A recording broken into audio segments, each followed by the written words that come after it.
Hi friends, IT study के YouTube channel पर एक बार फिर आपका स्वागत है। आज हम लोग देखेंगे हॉस्टल वायरिंग के बारे में। ठीक है, हॉस्टल वायरिंग।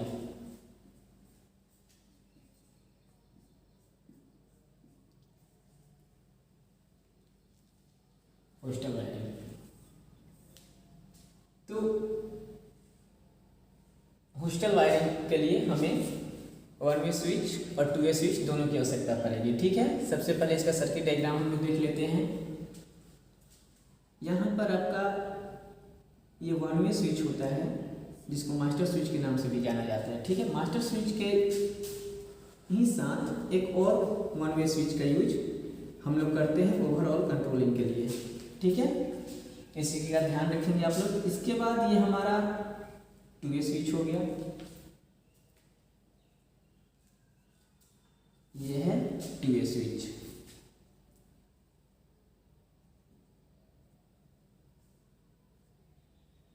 यहाँ एक और 2 वे स्विच का यूज करते हैं हम। मिनिमम 3 लाइन कंट्रोल करेंगे हम इसको डेमो के लिए। ठीक है, तो 3 लाइन को कंट्रोल करने के लिए 3 अलग अलग स्विचों की जरूरत पड़ेगी।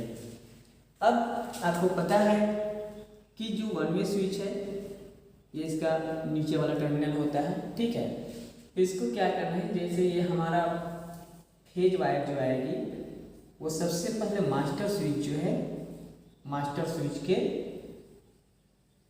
पहले जो आप ओवरऑल कंट्रोलिंग के लिए एक स्विच लगाए हुए हैं इसमें आके कनेक्ट हो जाएगी।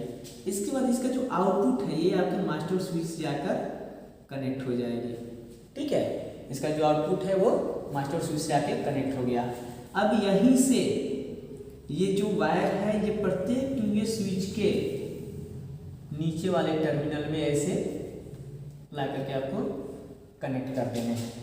ठीक है, नेक्स्ट जो आपका मास्टर स्विच है, मास्टर स्विच का जो आउटपुट है इससे होते हुए फिर आपके जो 2 वे स्विच का ऊपर वाला टर्मिनल है, प्रत्येक टर्मिनल आपस में इसको ऐड कर देना है आपको। ठीक है, डायग्राम को ध्यान से देखिए। ये मास्टर स्विच, मास्टर स्विच,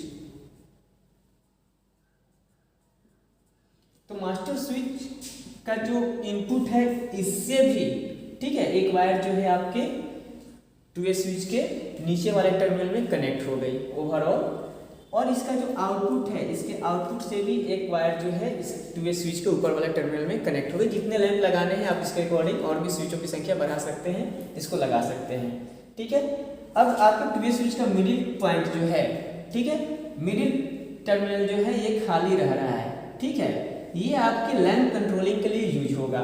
ठीक है, तो अलग अलग हम लैंप का यूज करेंगे, 1, 2 और ये 3 लैंप। ठीक है, अब आपको पता है कि प्रत्येक लैंप के लिए एक एक के न्यूट्रल की आवश्यकता पड़ेगी। ठीक है, तो ये हम न्यूट्रल वायर तीनों लैंपों के लिए यूज कर लिए। ठीक है, ये हो गया हमारा न्यूट्रल वायर जो कि तीनों लैंपों में पहुंच गया। अब स्विच की जो कंट्रोलिंग है, तो स्विच का कंट्रोलिंग आपका इस प्रकार से, ठीक है, या ऐसे, फिर यहां पे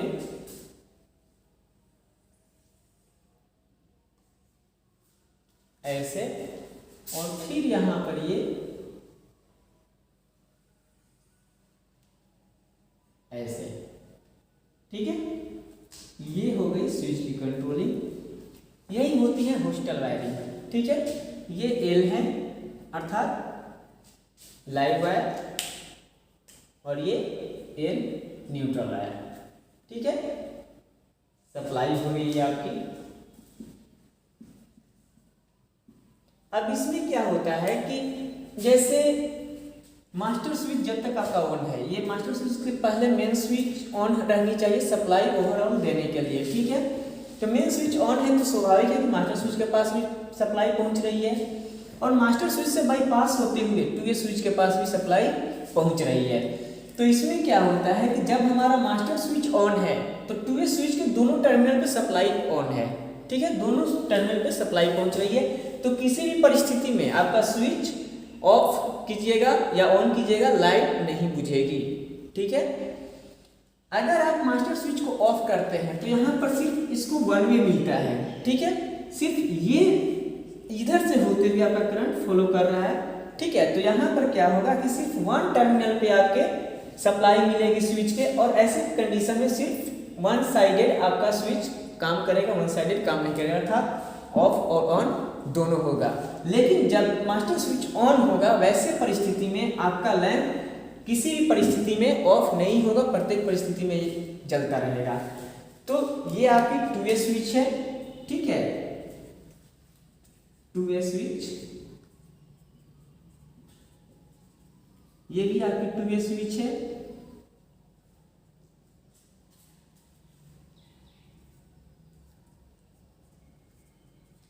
और ये भी आपकी 2A स्विच है, ठीक है। इसके अकॉर्डिंग जितने लैंप आपको लगाने हैं आप 2A स्विच की संख्या को बढ़ा सकते हैं। अब यह डायग्राम कितना सक्सेसफुल है इसको जांचने के लिए हम चलेंगे सीधे लैब में, ठीक है। तो चलिए चल करके लैब में अब इसकी टेस्टिंग कर लेते हैं, ठीक है। तो यहाँ पर देखिए अब हम लैब में पहुँच चुके हैं, ठीक है। आपका प्रैक्टिकल ज़्यादा लंबा ना हो इसके लिए पहले से कनेक्शन किया जा चुका है, आप सर्किट डायग्राम के हिसाब से कनेक्शन करें। ये आपकी मास्टर स्विच है, ठीक है, और ये मास्टर स्विच के ठीक पहले वाली जो ओवरऑल कंट्रोलिंग के लिए स्विच डाली गई थी वो है, और बाद बाकी जो भी बोर्ड के सामने आपको दिख रहा है ये सब 2A स्विच है।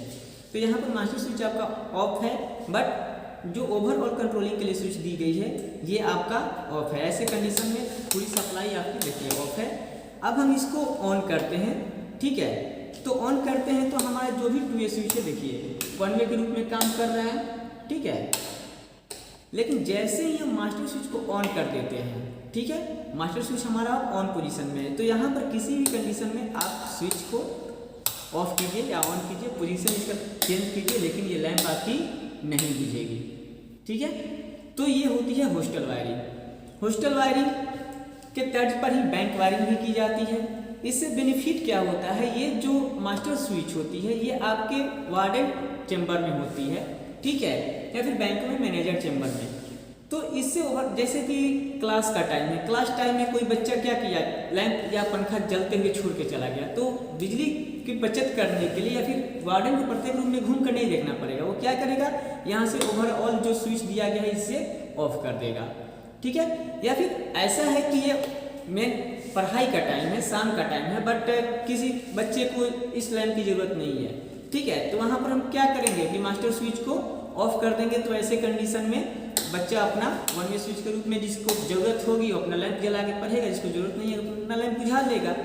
लेकिन बहुत बार क्या होता है कि बच्चों में थोड़ा उद्यमता ज़्यादा होती है, तो ऐसे कंडीशन में जैसे कोई पढ़ना चाहता है और कोई बच्चा जाकर लाइट ऑफ कर देगा, ठीक है, तो पढ़ नहीं पाएगा। तो इसके लिए मास्टर स्विच का यूज किया जाता है। कोई चाह कर भी इस लैंप को ऑफ नहीं कर सकता है, ठीक है। ये बेनिफिट होती है इस मास्टर स्विच की। तो अगर ये प्रैक्टिकल आपको समझ में आए तो कृपया करके कमेंट करके बताएं हमें। अगर आपको कोई डाउट हो तो भी कमेंट कीजिए, ठीक है। और वीडियो अगर पसंद आए तो कृपया इसे लाइक करें, चैनल को सब्सक्राइब करें और इसे अधिक से अधिक शेयर करें, ताकि आपके जैसे और भी जो बच्चे ITI कर रहे हैं या फिर करने वाले हैं उनको इसका लाभ मिल सके।